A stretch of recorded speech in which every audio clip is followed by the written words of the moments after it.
aujourd'hui, on va parler un petit peu de Star Trek Strange New World, le quatrième épisode de cette saison 3. Moi, je m'appelle Submergien, et si je fais ces vidéos, c'est pour partager un petit peu, parler un petit peu de ma passion. Oui, donc au quatrième épisode de cette saison 3-là, euh, comment dire, petit avertissement, cet épisode participe à l'hétéroclécité de Star Trek en général. Oui, parce que cet épisode-ci n'est ni plus ni moins qu'un épisode holodeck time. Ce qui m'amuse, c'est qu'en fait, il me semble que j'avais déjà parlé des épisodes dits du holodeck dans... Oui, bah, la semaine dernière, il n'y a pas si longtemps que ça, en fait, parce que je me souviens de bien fait chier à essayer de chercher les extraits. Alors, qu'est-ce que le holodeck? Parce que c'est typiquement un élément de Star Trek. Qu'est-ce que le holodeck? Le holodeck, l'on pourrait traduire par salle holographique, dans le sens où holodeck, holo comme hologramme, deck comme pont en anglais. Je suppose que c'est parce qu'il y a une L, en fait, il y a un gros coin, un gros endroit du vaisseau qui est consacré à la salle holographique. Oui, dans la franchise Star Trek, on se sert de cet élément-là, mais comme une pure récréation, une pure détente. Il faut partir du principe que les personnes, enfin le personnel et les officiers de Star Trek, quand ils sont en mission comme ça, ils ne voient pas leur famille pendant des semaines et voire des années. La mission de 5 ans de Kirk, on imagine que durant 5 ans, la mission dure. Donc du coup, comment ils font pour décompresser? Bah, normalement, cette salle était faite pour ça. Disons que le holodeck, c'est aussi un des points de friction des fans par rapport à la franchise Star Trek. Oui, alors c'est dans le sens où, dans TOS, on doit concevoir que ce qui anime les membres de l'équipage, c'est uniquement la mission de 5 ans. L'exécution de cette mission de 5 ans. Alors que dans TNG, il ne faut qu'en patrouiller. La situation géopolitique est suffisamment calme.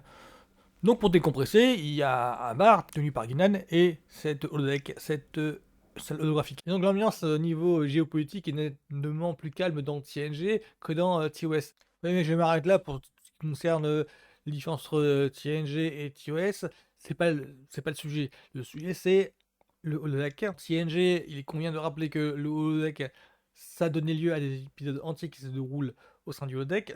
Et le holodeck, c'est une salle holographique, mais destinée à faire des simulations. Alors, pas des simulations type militaire pour trouver des meilleures stratégies, simplement des salles de simulation où on conçoit des hologrammes qui permettent de revivre une certaine période.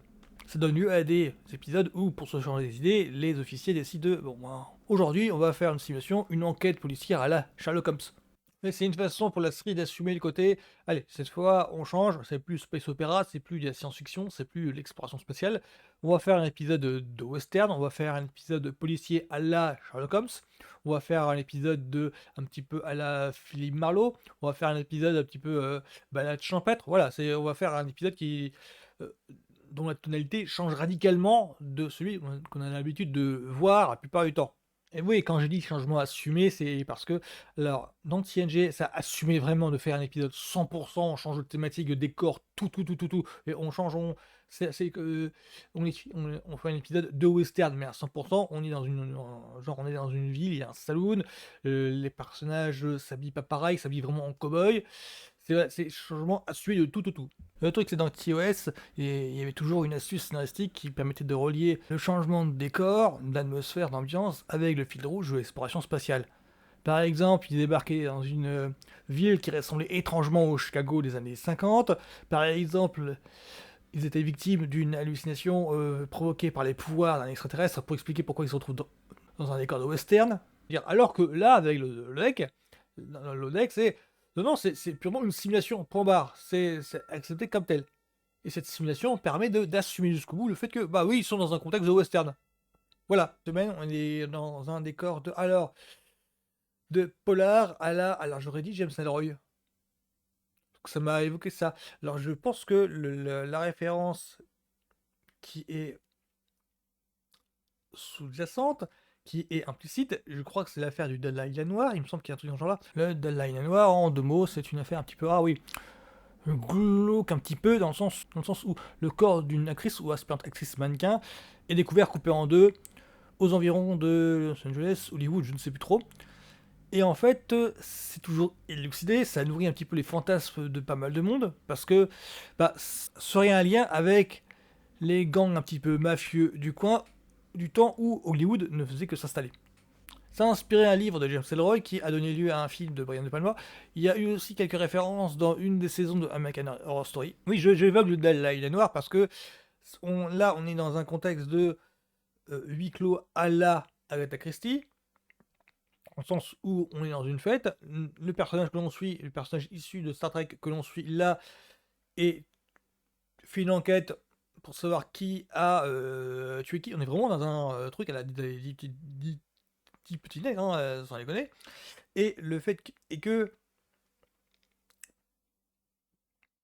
elle se retrouve dans un milieu hollywoodien où l'équipe qu'elle doit interroger, ou les membres de l'équipe qu'elle doit interroger, appartiennent à une série, à une production de série SF. Alors, les fans de Star Trek vont tout de suite reconnaître la.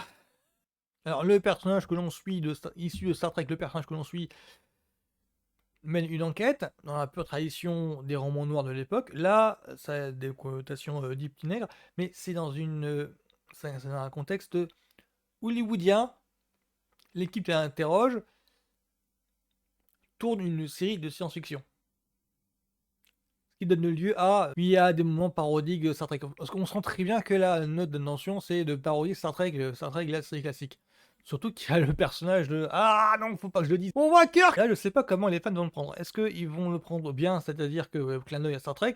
Parce que là, je dois avouer que même moi, ça me gênait. C'est autant j'ai compris la ref, difficile de passer à côté parce qu'il y avait tout, les passerelles, les visions, discussions via écran de l'alien, on sent la ref là, on sent aussi les portes coulissantes, on a la ref, hein. Le décor à 40 watts, oui, on a la ref, hein. Quand on est fan de Star Trek, on a la ref. Mais là, le problème était que euh,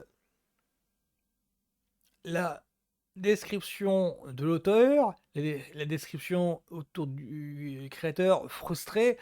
Ouais, mais là, dans le coup, pour tout fan de Star Trek, on voit la référence à Gene Roddenberry qui a créé Star Trek. Et là, je ne sais pas trop comment je dois le prendre. Alors, soit c'est pour se moquer de la considération du système hollywoodien par rapport aux auteurs, considération qui est malmenée, voire le mouvement de grève de scénaristes, hein, qu'il y a eu il y a quelques années, et puis qui a eu l'an dernier ou 2 ans. Voilà. Soit c'est on se fout de la gueule du créateur scénariste qui est quand même malvenu, vu que sans lui, il n'y aurait pas Star Trek Strange New World. Ce serait vraiment malvenu. Du coup, je me suis senti un petit peu bloqué pour savoir, mais qu'est-ce que je dois savoir? Est-ce que c'est mal si je ris ou quoi? Est-ce que c'est mal si je ris avec l'épisode?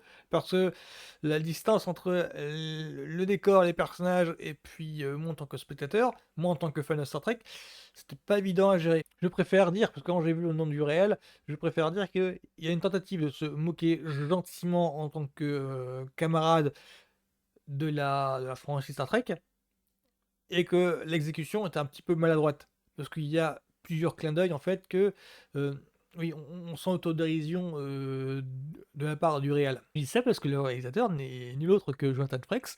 Jonathan Frakes, connu pour être numéro 1 Riker, William Riker, parce qu'il y a un ou deux gags, je ne peux pas révéler le truc, mais disons que... Ah, qu'est-ce que je peux dire? Oui, il y a... Riker est connu dans la franchise Star Trek pour être le numéro 1, le second, mais il est aussi connu pour avoir une façon de s'asseoir bien à lui. Ce gag-là, venant de lui, je me suis dit, ok, d'accord, t'as voulu te manquer gentiment toi-même, ok, je comprends. Donc, de la part de quelqu'un qui est dans le bain et qui essaye de se moquer d'un univers en fait qui a fait de lui ce qu'il est là maintenant là, tentative de prendre du recul pour alimenter un versant humoristique que je trouve moins maladroit. Moi j'ai grincé des dents tout l'épisode. Donc je finis sur ça, sur cet épisode-ci. C'est un épisode qui est stand-alone, mais vraiment complet, qui est typiquement dans la veine des épisodes dits holodeck de TNG, ce qui est tout à fait normal, vu que le réel, en fait, il vient de TNG. Donc il fait un épisode tout à fait dans ce style de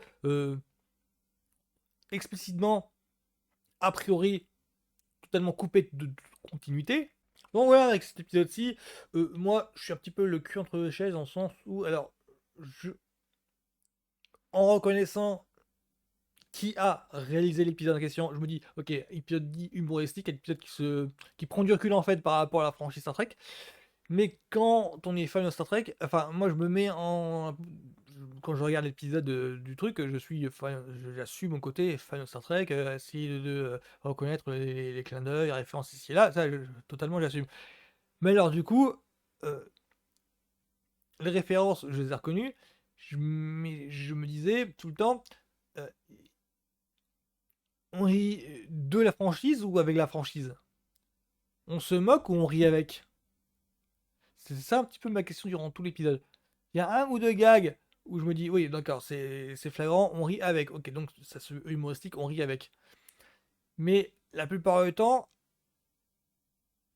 l'exécution est mal faite. C'est comme ça que je vois le truc, c'est l'exécution est mal faite. Je ne pense pas vraiment qu'il y avait une envie de railler le public, de railler en fait toute la franchise Star Trek. Je pense pas que l'attention était là, mais c'est sur le coup, la façon dont c'est fait, en fait, c'est à revoir. C'est à revoir. Là, je peux comprendre aisément pourquoi est-ce que les fans auraient mal pris l'épisode. Parce que moi-même, je ne savais pas trop où me situer.